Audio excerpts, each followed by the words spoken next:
ایک تو عید بقرہ عید آنے والی ہے، کچھ اس کے وجوب کی، قربانی کے وجوب کی شرائط پہلے میں ذکر کر دیتا ہوں، پھر انشاءاللہ کویسچنز لیے جائیں گے۔ دیکھیں قربانی کے جب 3 دن آتے ہیں تو ویسے تو فقہاء نے فرمایا کہ ان 3 دنوں میں ہر عاقل بالغ مرد عورت اپنے اندر قربانی کی شرائط کو تلاش کرے، لیکن بہتر یہ ہے کہ فرض کر لیں اگر آپ پہ قربانی واجب ہوتی تو آپ کب جانور خریدتے؟ جیسے مثلا آپ کو اندازہ ہو کہ 1 ہفتے پہلے لے آتے یا 3 دن پہلے لے آتے، تو بس اس وقت آپ اپنے اندر یہ شرائط تلاش کیجئے گا۔ گھر کے جس فرد میں یہ شرطیں جمع ہوں گی اس پر عید الاضحیٰ کی قربانی کرنا واجب ہوگا۔ ہمارے یہاں عمومی طور پہ یہ دیکھا ہی نہیں جاتا، بس ابا جان قربانی کر رہے ہیں وہی کرتے چلے جاتے ہیں۔ بعض اوقات گھر والوں کے اندر ایک راؤنڈ لگتا ہے کہ اس سال والد صاحب کی قربانی اگلے سال والد صاحب نہیں کریں گے، امی کی طرف سے ہوگی، پھر وہ نہیں کریں گے تو دادی جان کی طرف سے ہوگی۔ اسی طرح بعض لوگ کویسچنز کرتے ہیں کہ ہم پہلی مرتبہ قربانی کر رہے ہیں تو سنا ہے کہ نبی کریم صلی اللہ علیہ وسلم کی جانب سے پہلی قربانی کرنی چاہیے۔ اسی طرح بعض لوگ یہ سمجھتے ہیں کہ پہلے والدین کی طرف سے ہوگی پھر ہم قربانی کرنا شروع کریں گے۔ یہ سب خیالات ٹھیک نہیں ہیں۔ پہلی بات یاد رکھیے گا کہ جس میں قربانی کی شرائط ہیں اس پہ قربانی واجب ہے، اسے تو اپنی طرف سے کرنی ہی ہوگی۔ تو یہ ہو سکتا ہے کہ والدہ میں قربانی کی شرائط جمع ہو، والد میں نہیں، تو ان پہ قربانی واجب نہیں ہوگی، والدہ پر ہوگی۔ اور یہ بھی پاسبل ہے کہ والد صاحب کے پاس بھی شرائط جمع ہیں، والدہ، بھابھی، بھائی، بچے، بہنیں جو بالغ ہیں، ایک ایک گھر میں 10 قربانیاں واجب ہو رہی ہوتی ہیں لیکن پتہ ہی نہیں ہوتا۔ تو اس لیے جس پر قربانی واجب ہے اگر پہلی مرتبہ بھی ہے تو اسے واجب اپنی طرف سے کر کے ادا کرنا ہوگا۔ پھر یہ نہیں ہے کہ آپ نبی کریم صلی اللہ علیہ وسلم کی طرف سے کریں، کیونکہ رحمت کونین صلی اللہ علیہ وسلم کی طرف سے کریں گے تو وہ نفلی قربانی ہوگی، تو پھر آپ کا واجب تو رہ جائے گا، آپ گناہگار ہوں گے۔ ہاں اگر کوئی ایسا شخص جذبہ رکھتا ہے تو 2 جانور لے کر آئے یا 2 گائے کے حصے لے، ایک حصہ نبی کریم صلی اللہ علیہ وسلم کے نام پر اور ایک اپنی طرف منسوب کر کے کرے۔ لیکن بہرحال جس میں قربانی کی شرائط جمع ہیں اس پہ قربانی واجب ہے۔ اب وہ شرائط کیا ہیں؟ نمبر 1 مسلمان ہونا، کافر پر نہیں ہوتی، عاقل اور بالغ ہونا، پاگل، مجنون اور نابالغ بچے پہ قربانی واجب نہیں ہے۔ تیسرا مقیم ہونا، یعنی انسان مسافر نہ ہو۔ مسافر سے مراد جو شرعی مسافت ہوتی ہے کہ آپ شہر کی حدود سے باہر نکل گئے اور کم از کم 92 کلومیٹرز دور جانے کا ارادہ ہے۔ جیسے شہر کی حدود سے نکلیں گے مسافر ہیں، پھر اس وقت تک آپ مسافر رہیں گے جب تک آپ کسی اور شہر میں جا کر کم از کم 15 دن قیام کی نیت نہ کر لیں، یا پھر وہ آپ کا وطن اصلی ہو۔ وطن اصلی کہتے ہیں جیسے مثال کے طور پہ جہاں پر آپ پیدا ہوئے اور آپ کا آبائی گھر اب بھی وہاں موجود ہے، ماں باپ ہیں یا آبائی گھر موجود ہے کم از کم، وہ آپ کا وطن اصلی ہے۔ جیسے آپ کراچی میں کام کے لیے آئے اور پھر 2 دن کے لیے اپنے وطن اصلی میں چلے گئے قربانی کے ایام میں، تو وہ تو پھر آپ کا وطن اصلی ہے، جیسے آپ پہنچیں گے مقیم ہو جائیں گے۔ اور اسی طریقے سے اگر آپ نے کسی اور جگہ رہائش اختیار کر لی اور وہاں سے نکلنے کا ارادہ نہیں ہے کہ اب میں مستقل یہاں رہوں گا، وہ وطن اصلی ہوتا ہے۔ اور تیسرا کہیں پر آپ نے شادی کی ہو اور آپ کی زوجہ وہاں پر ہوتی ہوں، موجود ہیں، تو پھر آپ جیسے دوسرے سٹی میں چلے گئے، جیسے ہی اپنے اس شہر میں آئیں گے جہاں آپ نے شادی کی ہے اور زوجہ بھی ادھر ہونی چاہیے اس شہر میں، تو آپ مقیم خود بخود ہو جائیں گے، چاہے 2 دن کے لیے گئے ہوں۔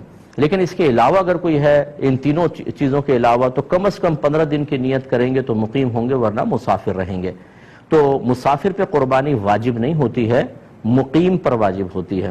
اور چوتھا یہ اچھی طرح ذہن میں رکھیے گا کہ قربانی کے 3 دنوں میں اگر آپ کے پاس اتنا مال ہے کہ جس کی مالیت 52.5 تولہ چاندی تک پہنچ جائے اور وہ آپ کی ضرورت سے یا حاجت اصلیہ سے زائد بھی ہو، تو آپ پہ قربانی واجب ہوگی، یعنی یہ قربانی کا نصاب ہے۔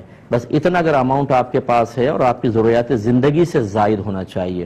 ضروریات زندگی میں کون سا ہوگا؟ جیسے اگر فرض کر لیں آپ کو سیلری ملی تو راشن لینا ہے، بچوں کی فی پے کرنی ہے، اور چیزیں ہیں، یا گھر کے جو ضروریات زندگی کا سامان ہوتا ہے جیسے آپ کے کپڑے ہیں، آپ کے جوتے، اور اگر آپ نے اے سی لگایا ہوا ہے وہ بھی حاجت اصلیہ میں آتا ہے، آپ کا فریج، واشنگ مشین، برتن وغیرہ، یہ سب حاجات اصلیہ میں آتے ہیں۔ اسی طرح آپ کا ذاتی مکان، یہ حاجت اصلیہ میں ہے۔ اس سے فالتو کوئی بھی سامان ہو کہ جو آپ نے جو آپ کی ضروریات زندگی سے زائد ہے یا پھر سونا چاندی کی شکل میں ہے تو وہ اس پہ قربانی واجب ہوگی۔ لہذا اب آپ کو دیکھنا یہ ہوگا، مثال کے طور پہ اگر کسی بہن کے پاس 1 تولہ سونا ہے تو یقیناً 52.5 تولہ چاندی تک اس کی قیمت پہنچتی ہے، تو ان پر قربانی واجب ہوگی۔ یہ زکوٰۃ کے نصاب کو نہ دیکھیے گا، اس میں یہی لکھا ہے کہ اگر کسی کے پاس بھی کسی بھی قسم کا مال ایسا ہو جو حاجت اصلیہ سے زائد ہو اور اس کی مالیت 52.5 تولہ چاندی تک پہنچ جائے تو اس شخص پہ قربانی واجب ہے۔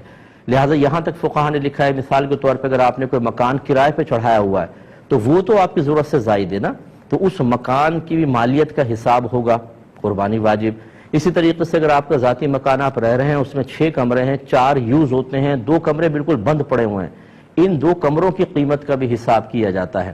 اسی طرح آپ کے وہ کپڑے جو آپ پہنتے نہیں ہیں، چھوڑ دیے، جیسے بہنوں کے شادی کے ہوتے ہیں، ایک سوٹ صرف شادی کے ٹائم میں پہنا جاتا ہے، پھر ایسے فالتو پڑا ہوا ہے، اس کی قیمت کا بھی اعتبار ہوگا، یعنی جو بھی حاجت اصلیہ سے زائد۔ اسی طریقے سے اگر آپ نے BC بھری ہوئی ہے اور ابھی آپ کی نکلی نہیں تو سمجھ لیں وہ آپ کا قرضہ آپ نے دیا ہوا ہے، اس کی مالیت کا بھی حساب ہوگا۔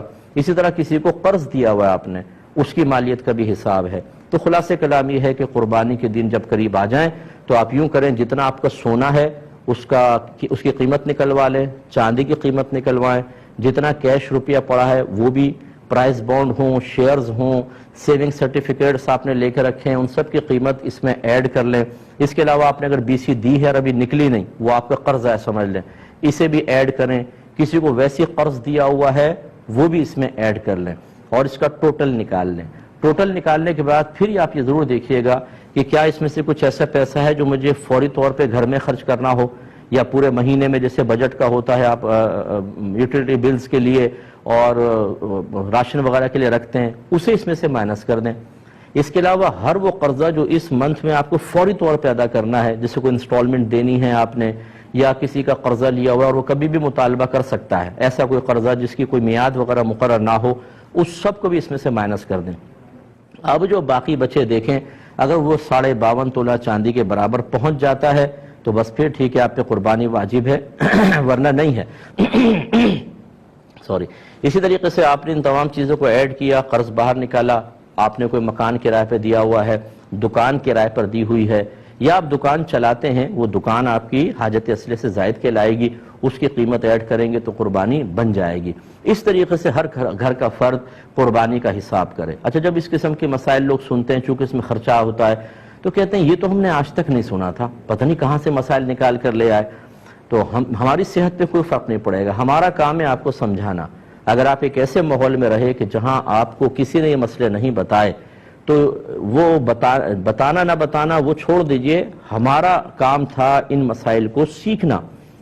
اگر ہم ایسے ماحول میں تھے کہ جہاں کوئی بتانے والا نہیں تھا، یا ہم نے علماء سے کوئی کانٹیکٹ ہی نہیں رکھا، یا ہم کوئی دینی پروگرام ہی نہیں دیکھتے ہیں، ہمارا موبائل ریموٹ کنٹرول ہاتھ میں ہوتا ہے، ہر قسم کا سپورٹس کا چینل، فلم کا چینل، دیگر چینل چلتے ہیں، لیکن جب دینی چینل آتے ہیں تو ہم ان پروگرامز کو نہیں دیکھتے، تو اس میں کسی کا قصور نہیں۔ یہ وہ مسائل ہیں جن کا سیکھنا ہر عاقل بالغ مسلمان مرد و عورت پر لازم قرار دیا گیا ہے۔ اگر آپ نہیں سیکھیں گے اور لا علمی کی وجہ سے کوئی ایسی کوتاہی ہوئی ہے تو آپ قابل گرفت ہیں، بروز قیامت اللہ کی بارگاہ میں حساب دینا ہوگا۔ تو مجھے تو ایسے ایسے لوگ ملے ہیں کہ جب اس قسم کے اپنے مسائل بیان کیے تو سر پکڑ کے بیٹھ گئے کہ مفتی صاحب ہم پہ تو اس کا مطلب ہے 20 سال سے قربانی بن رہی تھی، ہمیں تو پتہ ہی نہیں تھا۔ تو بھئی نہیں پتہ تھا تو کریں۔ تو لہٰذا اگر کسی کی پچھلی قربانیاں رہتی تھیں تو یا جسے پتہ تھا کہ قربانی ہم نے کرنی ہے نہیں کر سکے، یا لا علمی کہ ہمیں مسئلہ ہی پتہ نہیں تھا، ایسے افراد اب قربانی کی جگہ قربانی نہیں کر سکتے، وہ نکل گئی، اب ایک قربانی کی قیمت صدقہ کر دیں، یا تو بکری کی قیمت کر دیں بکرے کی، اور یا پھر ایک کم از کم ایک گائے کا حصہ جو معتدل قسم کا ہو، یوں نہیں کہ 4-5 ہزار آپ نے خرچ کر دیے، 4-5 ہزار میں 7 چوک 28 ہزار کی گائے کیسی آئے گی؟ 7 حصے ہو سکتے ہیں تو کیسی گائے آئے گی؟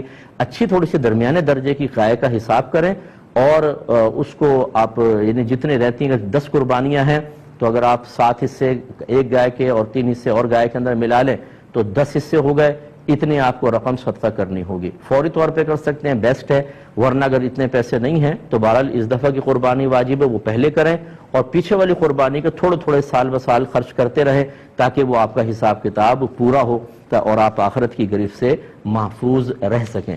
اللہ تعالیٰ سمجھ کی توفیق عطا فرمائے۔